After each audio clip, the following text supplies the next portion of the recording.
We're in today with that 8500 GT. This is a 2007 video card with 16 shaders, 256 megabytes of VRAM DDR2, running at 490 megahertz on the core clock, 400 megahertz on the memory clock, 128 bits bus width, and today we're gonna pair it up with this Intel Core 2 Quad Q9650 with 4 cores and 4 threads. Very interesting video card from 2007, but the best thing we can do for it is just jump in a couple of games and see how it holds. Let's go. This is going to be a great test, seriously, because I love this video card and I think this is going to be an awesome performance from this. Just curious, what happens if I go there? Do you have quick save? Yeah, not good. Don't jump in the piston, yeah? Alright, lesson learned. I got 1024 here with ultra details. I got 131 watts consumption from the whole computer. This is great. This is what I want from this. I think the best thing I can do is just play the game a little and see how it looks, how much I can load it up. So on 1024, maybe there is 1280 on the resolution. You can go higher, but I just wanted to see if it's working like this. This is a good performance. I got 250 megabytes of VRAM utilized here. Quality wise is good, performance is good. CPU wise, how much I got? I got 15% load, 20% load on the CPU. Not a big stress on the CPU side. Only on the GPU, we're gonna focus on the GPU side because this is an old video card from 2007 and I want to find something good for this video card. I cannot put this video card in a Windows machine that is online because GPUs are much better than this, you know. And if you put this video card with the right games, with the old retro games, you can actually have some fun. Seriously, Doom 3 is working like bananas. The new commercial is out and you can see that if you buy the new RTX video card, you're gonna have some fun, you know, with the new Doom. But just in case you don't have the new RTX video cards, you can play the OG Doom. Seriously, I mean, if you don't have even an 8500 GS and you have an older one, you can play maybe Doom 1 or Doom 2. But those are even OGR. How about if we're jumping with this video card in Witcher? I got 1024. Where's the operator? 1024. Let's keep it with medium. I got 40-50 FPS on that settings, but I want anti-aliasing because it's low resolution and I put it on medium. Let's see. Do I have to restart the game? 50-60 FPS. I'll take it. Okay, so looks good. You can actually see the FPS is dropping below playable FPS. 22 FPS. Oh, I have to go on low quality. Okay, I actually thought I was cheating with this. I have to go on lowest quality. I need to be filtering. You know, bro, just go back low. 20 FPS.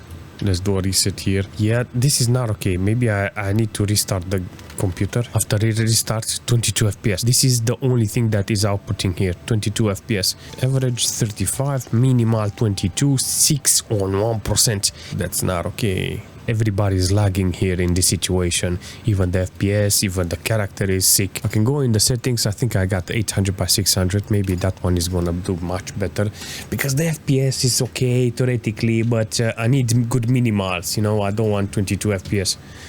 Let's see. Now, let's do a reset now. 48. To have 48 FPS on minimal, it's kind of good, you know, because then the average go high, but at 48, it's not that bad for a minimal performance. 800 by 600 apparently is the key for this video card. If I go 1024 in games, I'm not going to have any good FPS. So I'm going to keep it like this with 800 by 600. This 8500 GT, it's not 1024 video card. 720p out of discussion. So 800 by 600 is the solution for this video card.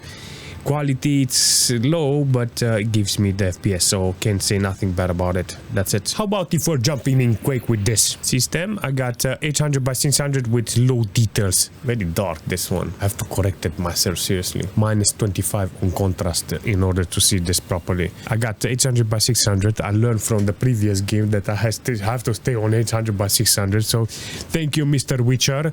Apparently you managed to teach me here. Why 800 by 600? Now it's 40%. Yeah, I've seen in some places here that it goes to 70. Look at that, 74. So if you play the game and you get ups and downs like that, you want 60 FPS on constant.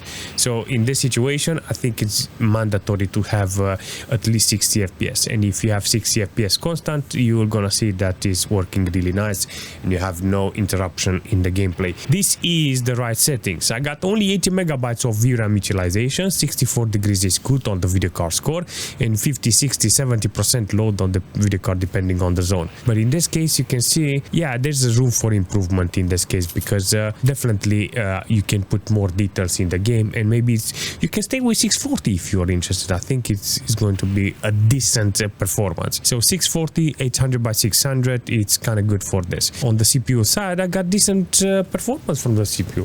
Look at this. So this quad-core CPU is doing so much work in this occasion that only 2 cores are no, it's useless, this quad-core in this game, apparently. Dual-core, it's okay. And if you have a dual-core CPU, apparently it's going to do okay. I'm on 800 by 600 in this occasion with this video card in this game with maximum details. I'm getting better on this occasion. You can actually see there's a lot of games that can actually do really nice with this video card.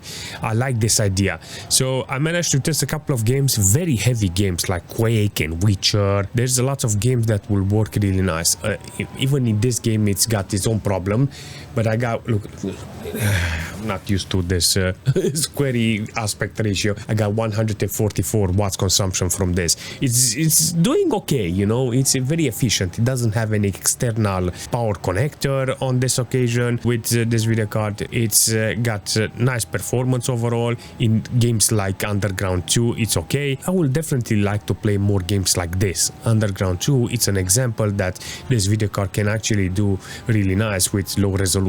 800 by 600 is real. Like I said, it's a couple of times. This is the main resolution that I have to juggle with this. And if I go aside from this resolution, I'm going to have problems. Maybe I can go higher resolution with this video card, but I have to put low quality. But look how nice it looks on maximum details with 800 by 600. It's shiny. It's nice performance. It's very squarey. Everything. It's okay. You know, I like this, and it's a fantastic thing to see here with this. Nobody wants an H500 GT, you know, nobody cares about it. Nobody, yeah, you cannot get rich selling a video card like this. Underground 2 with 60-70 FPS on maximum details with this resolution, it's okay. I think it looks very squarey, but it does the job. How about if we're jumping in Star Wars with this occasion? And let's see what we got here. I think the best thing I can do is just play the game. Graphics, I got screen resolution 800 by 600 and shadows advanced. Everything is high.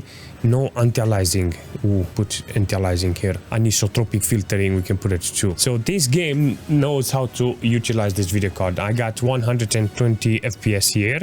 I got nice performance. You can actually see that is doing okay with this. 60 megabytes of VRAM, 99% load. But look at this, in fog and in smoke, look at the FPS, 60 FPS. Ooh, it's being utilized. So 800 by 600 with anti-aliasing on 2x and anisotropic filtering there. I think this is a good choice. Maxing out the video card in such a way that it's not dropping below 60 FPS.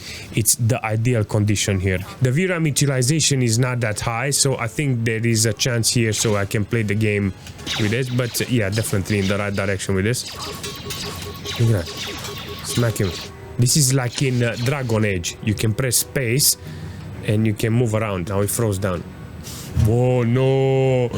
No, it froze.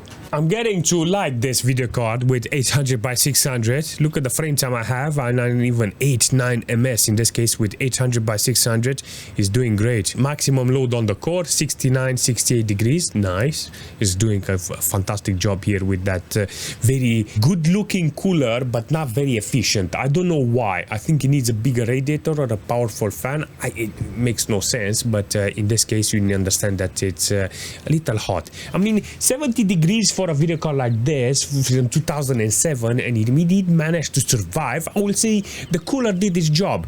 Maybe that thermal paste that I put, my generic thermal paste, is not okay, and I need to put a different type of high efficient thermal paste for this. If I put MX6 on this video card, I will double the value of this 8500 GT. In this situation with this video card with 800 by 600 with maximum details, it's doing a fantastic job. It feels very retro-ish. Quality wise, Far Cry, yeah, I'll take it. If you look at the sky, you get 200 FPS. Look at that. It's utilizing the core. How many? 1.5 core is utilized here from the CPU. That's good. But if you're interested on playing the game, you need to understand that the video card is quite capable.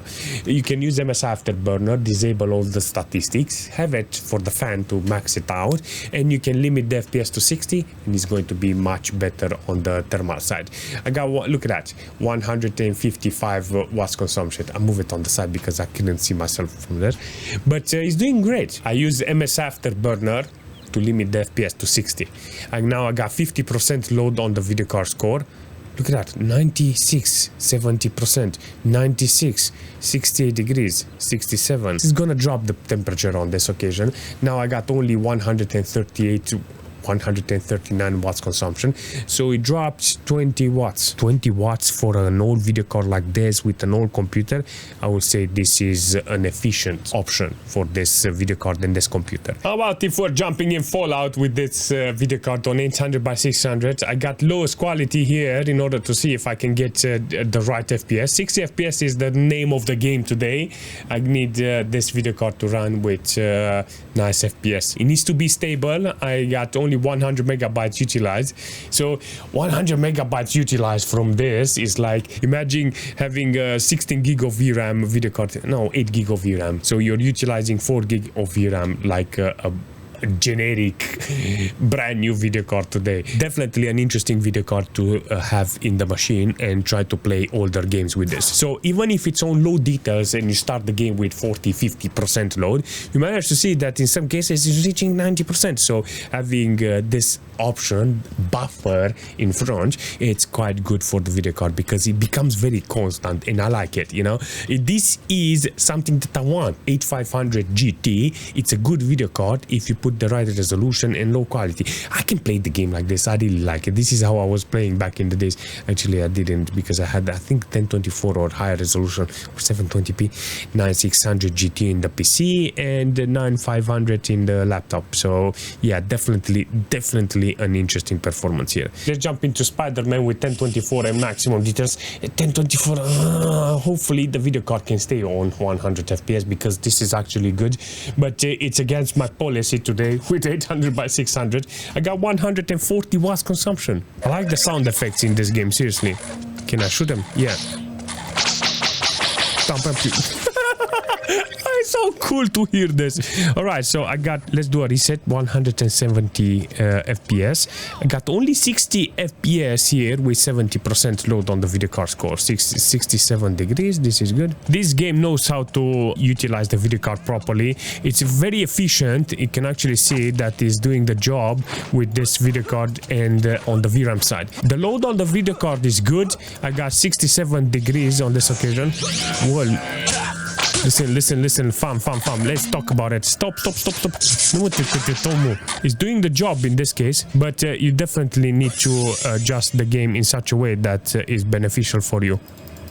After playing a little, you can actually see that the performance is still over 100 FPS on minimal and 1%. This is good because on 1024 with high quality, you can see that the game is doing great with this resolution in this game. Quality is good, performance is good, everything is good in this occasion, and there is nothing to complain. I think this is the type of video card that you need to have at least one. If you're interested on learning how to build an old machine, I think you can start with something like this.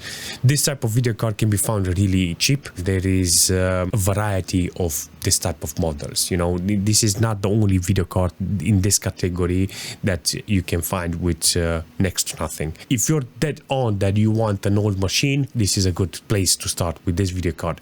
With something like this, because in H series category, there's a lot of video card, beat up video cards like this that manage to survive even in 2025, and they're still working, and you can still use them to build an old machine like this. And it's worth it. It's worth it because you're gonna gain a lot of experience, and you're gonna find that older titles in some cases are actually more entertaining. But it all depends on you. Maybe you need to wait a little more. Maybe you need to reach that stage in which you say, I had enough.